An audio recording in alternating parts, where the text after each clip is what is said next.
ශනියාත තෙවන කොටස අදුරු මායාකරු සුබෝදෑසන මිත්‍රයා දවස අරබු මම කුස්සියට පිය නැගුවේ ඒ බෑල් නෝනාගේ රසවත් එක පානය කිරීමටයි සුබෝදෑසන ඔක්කොමට කොහොමද දැන් ඔබගේ රැකියාව විස්තර ආද පුටුව මාසාසුන් ගනිමින් නැසුවේ ඇත්තටම හොඳයි දැන් සමාජයේ තෙල් සහිත කෑම ආහාරයට ගන්නවා වැඩි බවක් තමයි මට නම් පෙනෙන්නේ ඔව් ඔව් මිත්‍රයා ඒ ගැන නම් කතා කරලා වැඩන්න අපට තවමත් අපි දවසක් ලැබුණේ නැහැනේ ආතර පවසමින් රූපවාහිනිය දැම්මේය මෙන්න දැන් ලැබුණු විශේෂ පුවතක් බ්‍රසීලයේ මහා රජු ගොනා හැලෙක්ස් මහතා රටට අනතුරක් වීමට ඉඩ තියෙන බව පවසමින් ආතර මහතාට තම කාර්යාලයට වාර්තා කරන බව පවසා ඇත ස්තුතියි මෙලෙස පුවතින් ආවිය ඔබ හිතන්නේ මෙවරත් කුමන ප්‍රශ්නයක් කියද අප ඇසුවේ ඔහුගේ කල්පනා බිඳ දමමින් කියන්නේ බෑ කෝකටත් මම යනවා ඔබ බෑල් නෝනා සමග සිටින්න ආතර කිව් දෙයට මම හිස වැනුවෙමි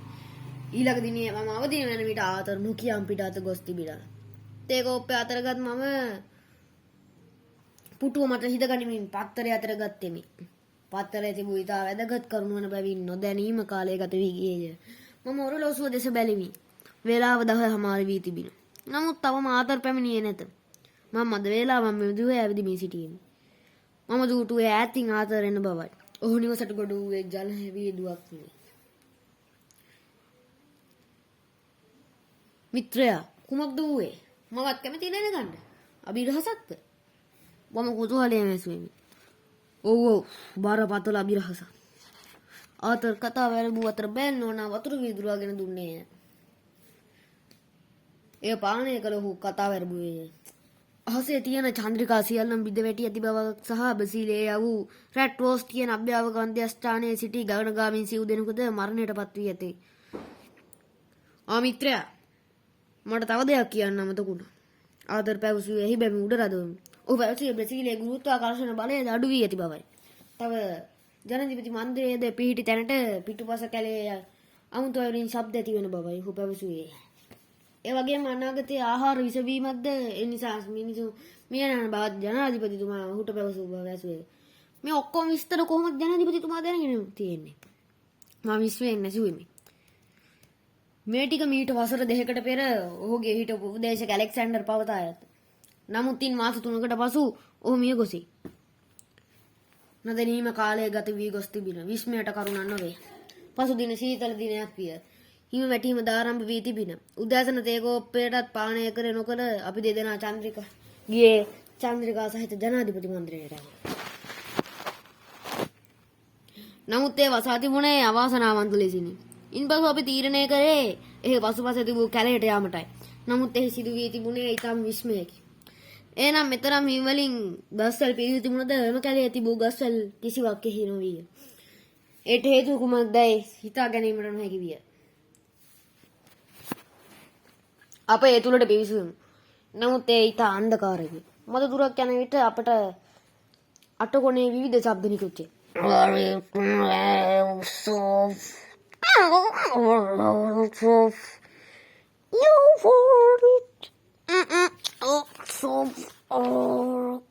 එම හඩවල ඉතා ഘോഷාකාරී හා පැහැදිලි විය. අපි එක පාරටම තිගැස්සී ගියමු. අසල තිබූ ගස් පාර අදුරු සෙලවීම අපගේ තිගැස්සීමට හේතුවයි.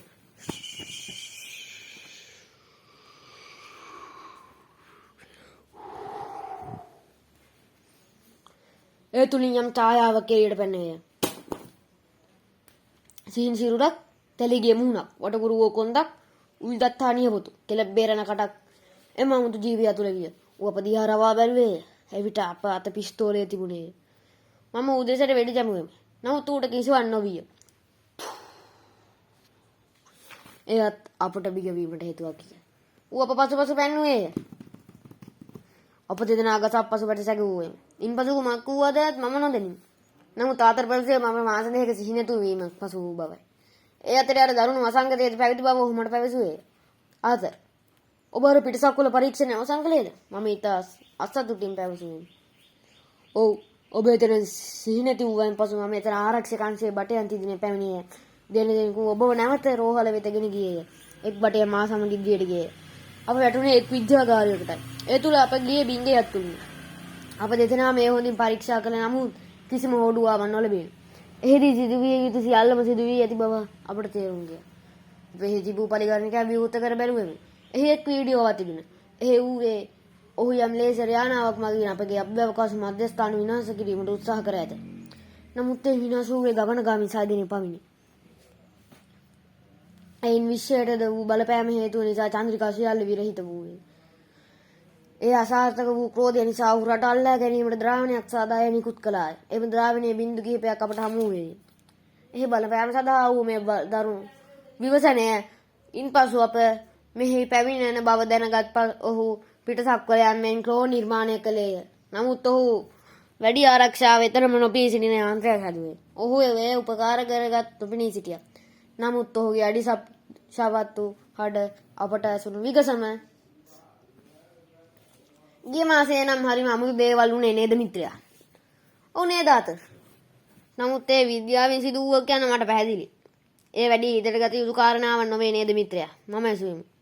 ඔව්. නමුත් මම අදම යනවා ඔහුගෙන් ප්‍රශ්න කරන්න.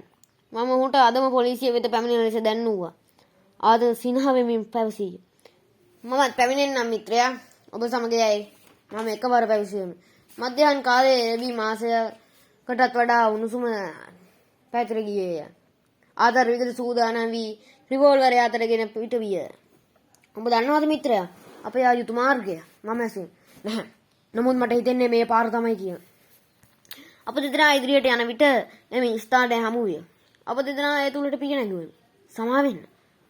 අපට අර බන්ධනාගාරයේ අද පොලිසියට ගෙනාවයයි කියත්ම අපට සමාවෙන්න මහත්මයා. ඔහු ඊයේ රෑ බන්ධනාගාරයෙන් පැන ගොසින් නැති බව ඔහු අපට පැවසිය. ඒ වගේම ඔහු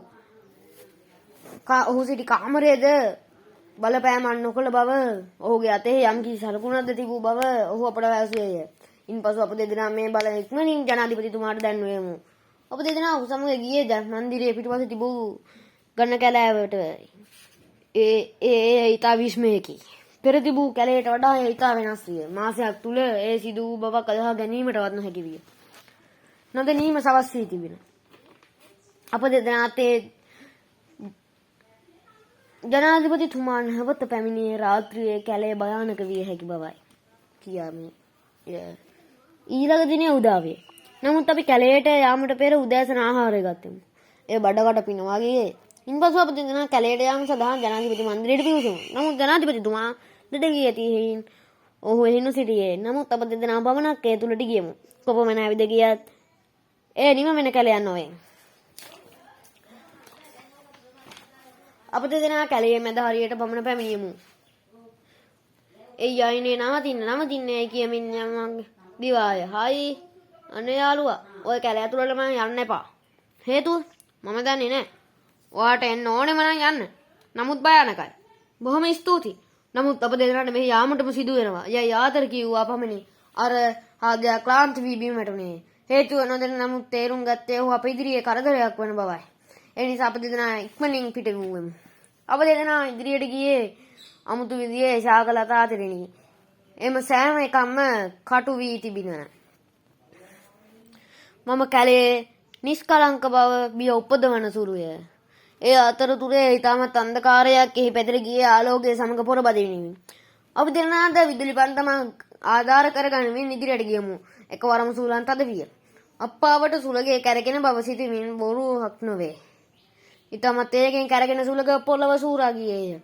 අප දෙදෙනා ඉක්මනින් දුව ගොස් යම් කිසි ලීවරයක් අල්ලා ගතිමු. එම ස්ථානයේ පැරණි දුම්රිය ස්ථානය අබව අප දෙදෙනාට වැටහුණේය. එම ලීවරය එකවරම ඇරිනි. සුලග නතර විනි. පොළව දෙබෑවිනි. ඒ වූ දේ සිතා ගැනීමට අප දෙදෙනාට ඒ තුලට ඇද වැටුණෙමු. මේ කතාව ඉදිරි කොටස බැලීමට ඔබ අපගේ YouTube channel එක subscribe කරන්න.